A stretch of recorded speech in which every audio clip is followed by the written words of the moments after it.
Friends, मैं हूं ज़ारा और आप देख रहे हैं द पीपलाइज। द पीपलाइज में आप सभी का स्वागत है। आज हम बात करते हैं शबनम की। जी हाँ, वही शबनम जिसने अपने पूरे परिवार के 7 लोगों को मार दिया। जी हाँ, उसमें एक 8 माह का बच्चा भी था अर्श। उसके दिल में ज़रा भी दया नहीं आई उसे मारते वक्त। उसके पूरे परिवार में उसे चाहते थे, उसे इतना प्यार करते थे, वो अपने पूरे परिवार की लाडली थी। लेकिन क्या हुआ, आखिर कुछ नहीं, उसने सबको मार दिया। आखिर प्यार में वो इतनी अंधी हो गई और दौलत के लालच में कि उसने सभी को मार दिया और वो आज फांसी के फंदे तक जा पहुंची। सभी को मार दिया। चलिए आइए दिखाते हैं आपको एक रिपोर्ट।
बाप, शबनम के 2 भाई, शबनम की एक भाभी, शबनम की एक मौसी की बेटी, शबनम का एक भतीजा, मात्र 18 माह का।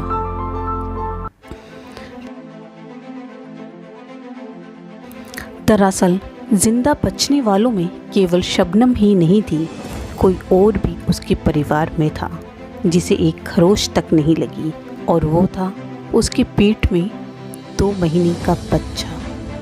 इस घटना के चलते इतनी खूब रात में उस सुनसान से गांव में भी हड़कंप मच जाता है।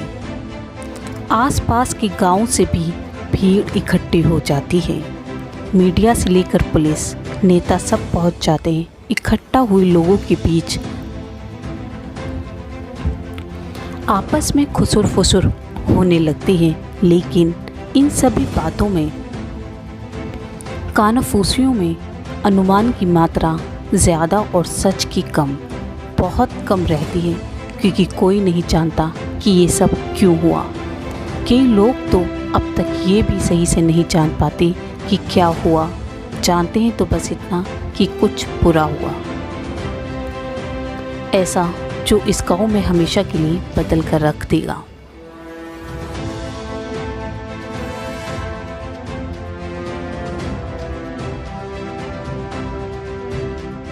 शबनम पछाड़ खाते हुए, बिलखते हुए इस रात की घटना सबको बताती है कि कैसे लुटेरे उसके घर में घुस गए और उसके पूरे परिवार का कत्ल कर डाला। वो बच गई क्योंकि वो बाथरूम में थी। यूं एक तरफ पुलिस उन लुटेरों की खोजबीन में लग जाती है और दूसरी तरफ तफ्तीश में, और पोस्टमार्टम भी करवा लेती है। उस दिन के कॉल डिटेल्स भी निकाले जाते हैं। लुटेरे तो नहीं मिलते, लेकिन बाकी की जांच से निकल कर आता है इन कत्लों का घिनौना सच। दरअसल पुलिस ने तफ्तीश में जाना कि वो लुटेरे नहीं थे जिन्होंने शबनम के परिवार का कत्ल किया, क्योंकि अव्वल तो मृतकों द्वारा खुद को बचाने की कोई कोशिश की गई हो ऐसा किसी भी एंगल से नहीं दिखता था। साथ ही जो कत्ल का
चला इतनी गहरी नींद सो रही थी क्या आप? नहीं सर, इस बारे में मुझे कुछ नहीं। शबनम जी धीरज रखिए।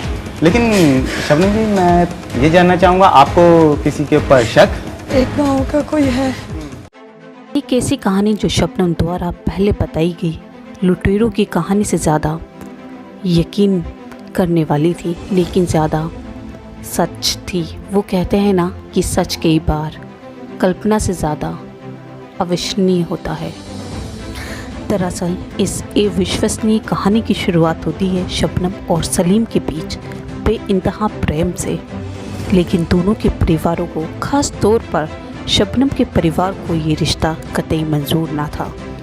उधर शबनम को परिवार का ये रिश्ता मंजूर न करना बस फिर क्या था। जैसे वन फाइन डे होता है वैसे ही one bad night day Shabnam ने मौका देखकर और सलीम के साथ प्लानिंग कर इन 7 लोगों की हत्याओं को अंजाम दे दिया। पहले इन दोनों ने सबके खाने में कुछ मिलाया और उसके बाद एक धारदार कुल्हाड़ी से एक के बाद एक पूरे परिवार की हत्या कर दी। जिस एक इंसान के साथ शबनम उस रात लगातार कॉल में थी वो दरअसल सलीम ही था। सलीम ने भी अपना जुर्म कबूल कर लिया था और वो कुल्हाड़ी जिससे कत्ल किया गया था वो भी ठीक उसी जगह मिली जहां उसने बताई थी। शबनम को पिता शौकत अली ने लाड प्यार से पाला था, बेहतर तालीम दिलाई। एमए पास करने के बाद वह शिक्षा मित्र हो गई।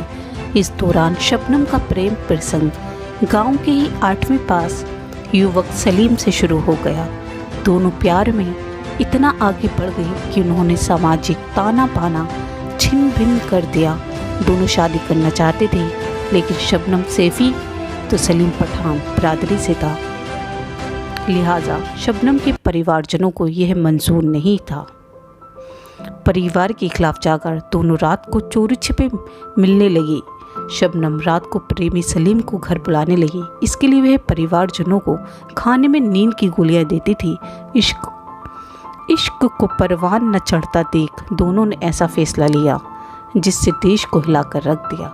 14 अप्रैल 2008 की रात को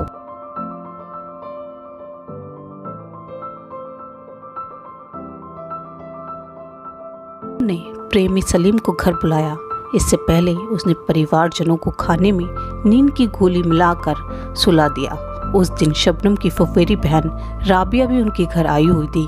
रात में शबनम व सलीम ने मिलकर नशे की हालत में सो रहे पिता शौकत, माँ हाशमी, भाई अनीस, राशिद, भाभी अंजुम, फुफेरी बहन राबिया व 10 माह के भतीजे अर्श का गला काटकर मौत की नींद सुला दिया।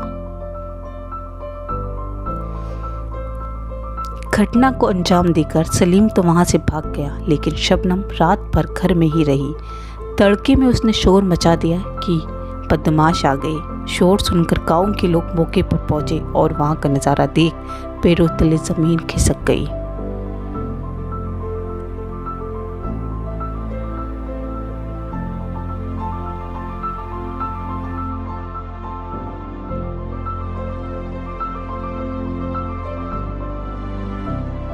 शबनम ने मुरादाबाद जेल में ही अपने बेटे को जन्म दिया। उसका नाम ताज रखा।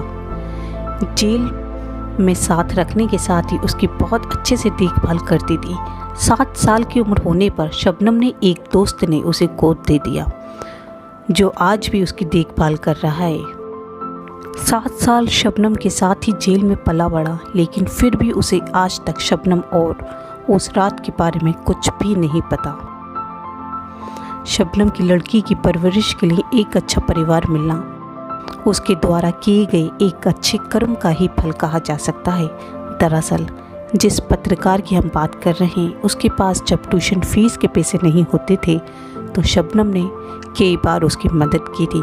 शबनम एक एहसान को चुकाने का इससे प्यारा तरीका और कुछ नहीं हो सकता।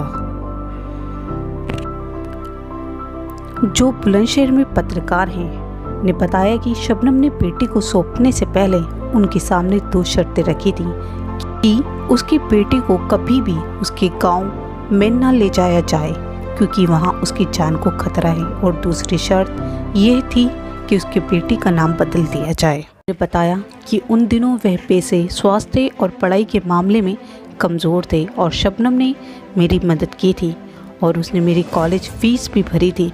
इतना ही नहीं, वे कॉलेज में हमेशा मेरे साथ खड़ी रहती थी। मैं उसे अपनी बड़ी बहन की तरह मानता हूँ, लेकिन पढ़ाई पूरी करने के बाद हमारा लिंक टूट गया था और इसी दौरान ये घटना हो गई। इसे सुनकर मैं बड़ा दुखी हुआ और मैंने अपनी पत्नी से कहा कि हमें शबनम के लिए कुछ करना चाहिए।